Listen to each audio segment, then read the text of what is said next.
Hola a todos, continuamos aquí con el desarrollo de la unidad dedicada a la Guerra Fría. En este, nuestro segundo vídeo, vamos a hablar sobre todo de los grandes conflictos que se producen en el periodo que se considera Guerra Fría. En el anterior estuvimos viendo los antecedentes y otra serie de cosas. Aquí nos vamos a dedicar a hablar de los acontecimientos más importantes de este periodo. Bien, pues comenzamos. Bien, tendríamos lo que se denomina Primera Guerra Fría, que va de 1948 a 1962, y en estos años va a existir una gran tensión internacional entre ambos bloques. La peor época de la Guerra Fría es considerada la peor, y aquí se va a radicalizar todo el tema de la propaganda, la censura, la caza de brujas, que ya hablamos en el vídeo anterior. Se va a producir una escalada armamentística y se van a consolidar los bloques y las alianzas militares y económicas. Y vamos a ver por qué. Los principales problemas de esta época los vamos a ver a partir de ahora y serán los siguientes. Bien, como decimos, se va a producir una división definitiva de Europa. Se va a producir una división desde el punto de vista económico y militar, debido a que se crea una serie de organismos que en la Europa occidental van a ser fundamentalmente la OCDE en 1948 y la CEE en 1957. ¿Qué son estos? Pues son organismos económicos que van a unir a los países beneficiados por el Plan Marshall de los que ya habíamos hablado. Y la CEE también es un organismo económico con esta función, pero que además es el germen de lo que luego será la actual Unión Europea. Por otro lado, se va a crear la OTAN en 1949, que es una alianza militar entre Europa y Estados Unidos. La respuesta soviética será la siguiente. En Europa Oriental se va a crear el Comecon en 1949, que es un organismo para la cooperación económica de los países de la órbita soviética. Y también se va a crear el Pacto de Varsovia en 1955, que también es una organización militar que va a incluir a la URSS y a la mayoría de los países del este de Europa. Bien, otro acontecimiento importante de este periodo será lo ocurrido en Hungría, ya que se ha producido un levantamiento anticomunista que se va a solucionar con la invasión por tanques soviéticos de Budapest, de la capital, y así se termina la revuelta. Esto va a llevar a que 200.000 húngaros se tengan que exiliar, pero, por raro que parezca, Occidente, el mundo liberal, no interviene. Por otro lado, también habría que hablar de la crisis del Canal de Suez. En 1956, Egipto va a nacionalizar el Canal de Suez, que tiene mucha importancia económica.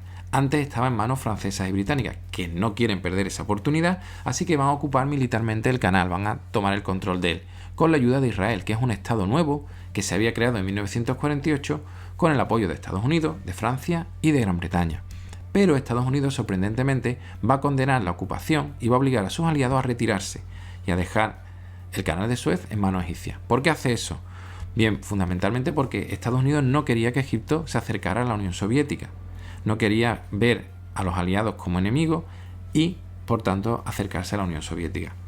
Esto también deja claro que las potencias europeas cada vez tienen menos poder, es decir, la decisión de Francia y Gran Bretaña, Estados Unidos las para y se ve la preponderancia de Estados Unidos sobre la Europa occidental. Bien, pues vamos a ver ahora qué es lo que ocurre en China, que ya comentamos algo en el vídeo anterior. Bien, pues en 1949 va a finalizar una guerra de la que ya habíamos hablado, que había comenzado en los años 20. Aquí va a triunfar el Partido Comunista Chino y se va a crear la República Popular de China, con su líder Mao Zedong como presidente. Por otro lado, los derrotados van a ser apoyados por los Estados Unidos y se va a crear en la zona de Taiwán la República de China. Así que vamos a tener a China dividida en dos estados que no se reconocían mutuamente. Hablemos ahora de la Guerra de Corea, que es otro conflicto de la época. En 1948 la península de Corea va a quedar dividida en dos zonas a la altura del paralelo 38. Al norte del paralelo 38 tendríamos la República Democrática Popular de Corea, denominada Corea del Norte, que va a estar ocupada por tropas soviéticas. Y por otro lado, al sur del paralelo 38, vamos a tener a la República de Corea, llamada Corea del Sur, que va a estar sostenida por Estados Unidos. Bien, pues al retirarse las tropas, los ejércitos norcoreanos van a invadir Corea del Sur.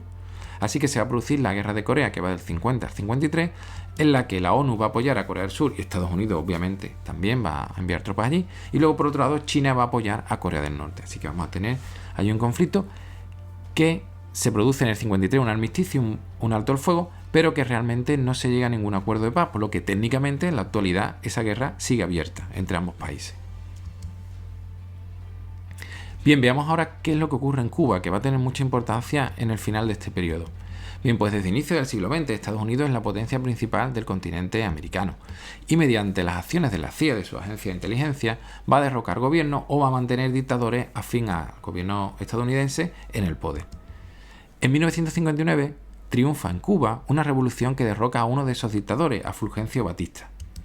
Pues su líder, Fidel Castro, va a tomar el control de la isla y Estados Unidos va a presionar a Cuba para que cambie eso, para quitarlo del poder. Lo va a hacer mediante un bloqueo económico y también lo va a intentar mediante diversos intentos de invasión, aunque el más famoso es el de Bahía de Cochinos, que fracasa. El régimen de Fidel Castro, por lo tanto, debido a esta situación, va a buscar la ayuda de la Unión Soviética y va a evolucionar el régimen de Cuba hacia un gobierno comunista de partido único. La Unión Soviética, que le conviene porque es un lugar estratégico, va a ayudar económicamente y militarmente a Cuba y la va a convertir en un estado satélite. Y de todo esto vamos a llegar a la crisis de los misiles de 1962, que será muy importante porque la Unión Soviética va a decidir instalar en Cuba misiles apuntando a Estados Unidos. Cuba está pegado a los Estados Unidos, sí, es un lugar estratégico para la Unión Soviética. Estados Unidos va a bloquear la isla para impedir la instalación y finalmente la URSS va a ceder y no los va a instalar. Se va a producir 2 semanas de tensión muy importante entre Estados Unidos y la URSS y sus líderes, Kennedy y Khrushchev, que aparecen ahí en la viñeta, pues finalmente llegarán a una serie de acuerdos y no se va a producir algo que era inminente, que era una guerra nuclear mundial. Afortunadamente no ocurre y a partir de ahora pasamos a un periodo de distensión entre ambas potencias. Bien, como decimos, va a haber una coexistencia pacífica del 62 al 75 en la que los bloques van a convivir respetando sus áreas de influencia, no se va a meter uno en la zona del otro. Va a aumentar por otro lado el diálogo, se va a crear el llamado teléfono rojo, que es una línea directa entre la Casa Blanca y el Kremlin, y se va a llegar a ciertos acuerdos sobre el control y limitación de las armas nucleares. Es una situación relativamente estable, aunque también se van a producir algunos acontecimientos importantes. Por un lado vamos a tener la famosa guerra de Vietnam, que va a producirse después de que, tras la guerra de Indochina, se van a crear los estados de Vietnam del Norte y de Vietnam del Sur. Vietnam del Norte estará apoyado por China y la Unión Soviética, y Estados Unidos, por otro lado, apoyará a Vietnam del Sur en su lucha contra las guerrillas comunistas en la zona, llamado el Vietcong. Bien, pues Estados Unidos decide directamente intervenir, ya que no consiguen vencer las tropas de Vietnam del Sur a estos guerrilleros, y decide a partir del 65 mandar tropas allí. Y hasta el final del periodo llegará a enviar hasta 500.000 de tropas. No se consigue una victoria clara y Estados Unidos se retira en el 73. Supone un triunfo comunista en la zona y la humillación y el desprestigio internacional de Estados Unidos. Y además le lleva a que sea criticada esa intervención tanto por países aliados como desde dentro de los Estados Unidos.